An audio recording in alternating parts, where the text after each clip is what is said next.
अगर कोई बंदा बीमार हो जाए उसके लिए वो आजमाइश है या गुनाहों की सजा? हजरत जवाब फरमाए। ऐसा हम फैसला नहीं कर सकते, अगरचे कि कंफर्म नहीं है, ज़ाहिर हमें बाज़ पता ही नहीं बुजुर्गों है। ने इसमें निशानियां कुछ बयान की हैं कि अंदर बंदा अगर सब्र करता है, जजा फजा नहीं करता, तो ये निशानी होती है इस बात की कि इस पर आजमाइश आई हुई है और ये इस पर सब्र कर रहा है। और जजा फजा करता है तो ये इसके गुनाहों के सबब हो सकता है, लेकिन इसका कोई फैसला नहीं किया जा सकता कि ये किस बुनियाद पर है। अलबत्ता कुरान पाक में ये इरशाद फरमा दिया है कि ये जो मुसीबतें तुम्हारे ऊपर आती हैं ये तुम्हारे हाथों की कमाई की वजह से हैं। तो जब भी ऐसा मामला पेश आए, तो यानी कोई भी तकलीफ आ रही है, कोई भी बीमारी आ रही है, तो उसूल और ज़ाब्ता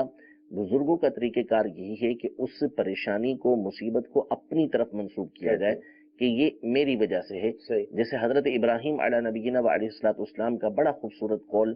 कुरान मजीद फुरकान हमीद में अल्लाह तबारक व तआला ने बयान फरमाया सूरत शुअरा के अंदर कि व इज़ा मरिदतु फहुव यशफीन,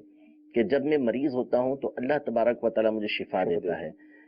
मर्ज अल्लाह तबारक व तआला ही अता फरमाने वाला है, शिफा अल्लाह तबारक व तआला ही अता फरमाने वाला है। लेकिन चूंकि मर्ज एक ऐसी चीज है कि जिसे आमतौर पे पसंद नहीं किया जाता, तो अब उसकी निस्बत जब कर रहे हैं तो अपनी जात की तरफ कर रहे हैं। यूं नहीं कह रहे कि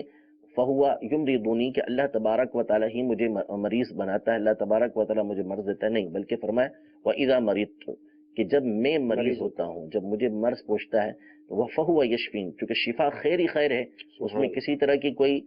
कमी और नापसंदीदगी नहीं हुआ करती, तो इसलिए उसकी निस्बत फ़कत अल्लाह तबारक व तआला की ज़ात की तरफ की कि वही मुझे शिफा अता फरमाता है। तो इसलिए जब परेशानी आए, मुसीबत आए, तो बंदे को अपने तौर पर ये तसव्वुर करना चाहिए कि ये जो है वो मेरी गुनाहों की सज़ा है, मेरे आमाल की सज़ा है, मुझे इस पर सब्र करना चाहिए, अल्लाह तबारक व तआला से इसके दूर करने की फरियाद करनी चाहिए और उसकी निस्बत जो है वो अपनी ज़ात की तरफ करनी चाहिए। और जब अच्छाई पहुंचे तो उसकी निस्बत अल्लाह तबारक व तआला की तरफ ही करनी चाहिए।